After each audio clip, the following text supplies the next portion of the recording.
Et salut tout le monde, j'espère que vous allez bien. Moi ça va super, on se retrouve pour une nouvelle vidéo. Enfin il fait super chaud et on se retrouve en nature. Je vais vous montrer une énorme colonie que j'ai vue.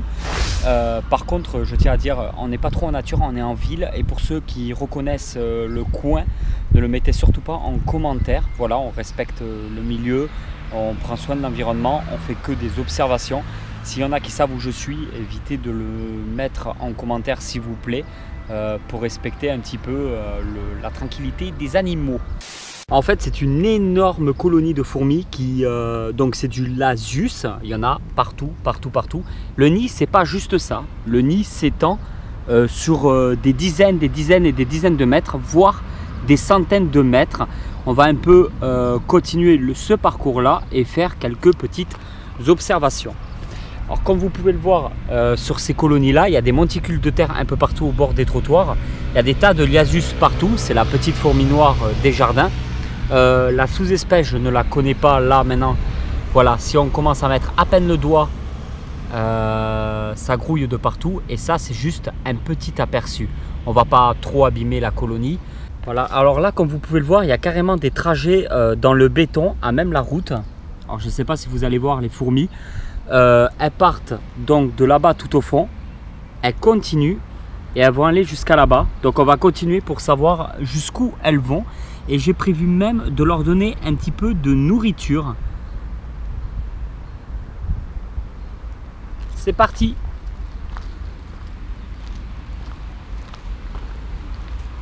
Je rappelle que nous sommes sur de la simple Lasius.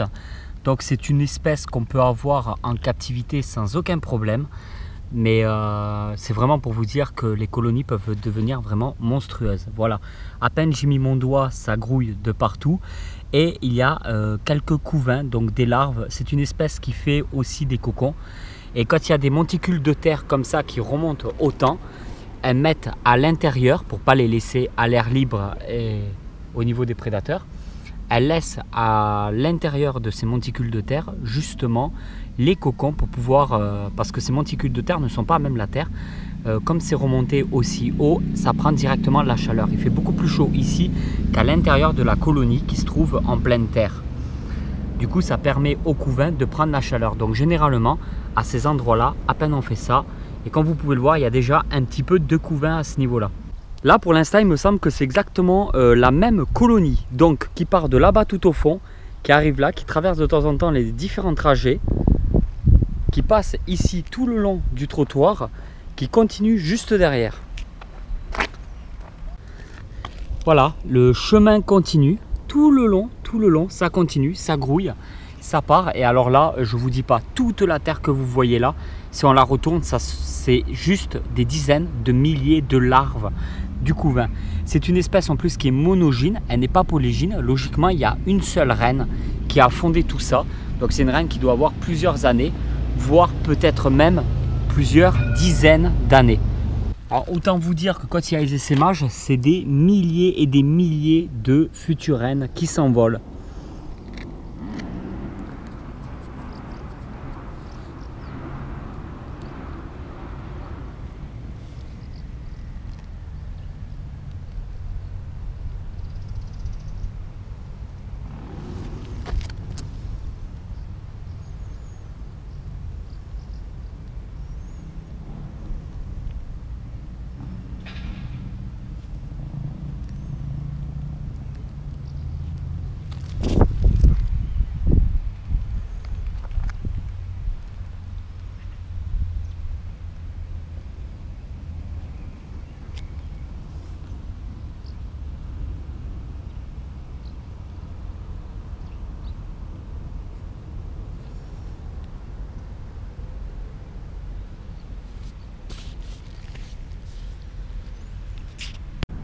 Bon, j'avais une madeleine sur moi aux pépites de chocolat. Je sais que c'est pas trop bon, mais vu la colonie, ça va leur faire que du bien.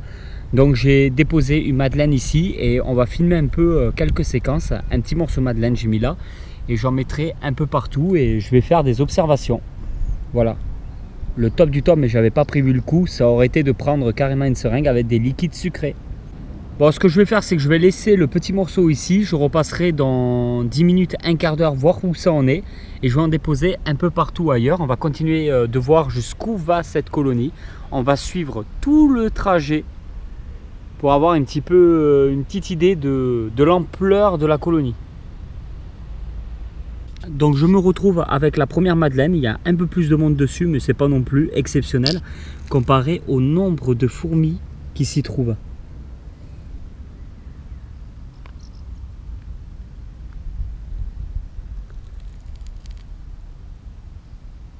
Là, vous voyez tout le mur? Et ben c'est comme ça, partout, partout, partout, sur tout le mur.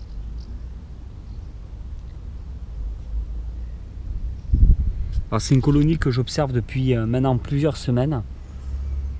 Et je peux vous affirmer qu'elle est active comme ça, du matin au soir, en permanence. Après la nuit, j'y suis jamais allé voir.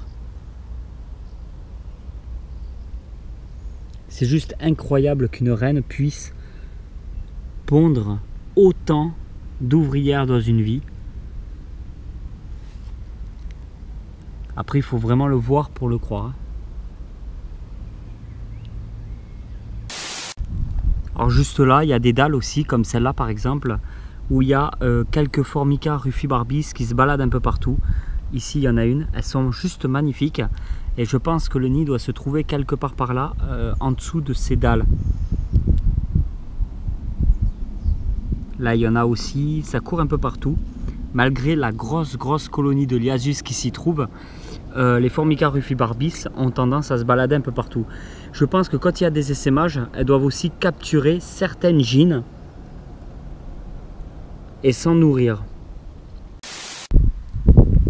C'est la première fois qu'un mercredi je sors une vidéo spéciale nature, et c'est la première fois que pour une vidéo fourmis je la passe exclusivement qu'en nature à vous montrer ça. J'espère que ce concept de vidéo vous plaît beaucoup. Je compte faire pas mal de balades, de sorties et voir un petit peu ce que je peux trouver dans la nature. Aujourd'hui je me retrouve tout seul et je suis en train de suffoquer parce que j'ai beaucoup soif et il fait très lourd, très chaud, mais je ne vais pas me plaindre parce qu'avec toutes les journées de pluie et de merde qu'on a eu, ça fait du bien un peu de chaleur. Salut tout le monde, j'espère vraiment que cette vidéo vous a plu. C'est une vidéo qui change totalement de l'ordinaire. J'appréhende un petit peu les retours. Mettez-moi en commentaire ce que vous avez pensé de cette vidéo. J'aurais dû peut-être nourrir au liquide sucré. On aurait vu peut-être quelques physogastries. J'avais pas prévu le coup sur le moment, mais je ferai mieux la prochaine fois. Allez tout le monde, ciao ciao.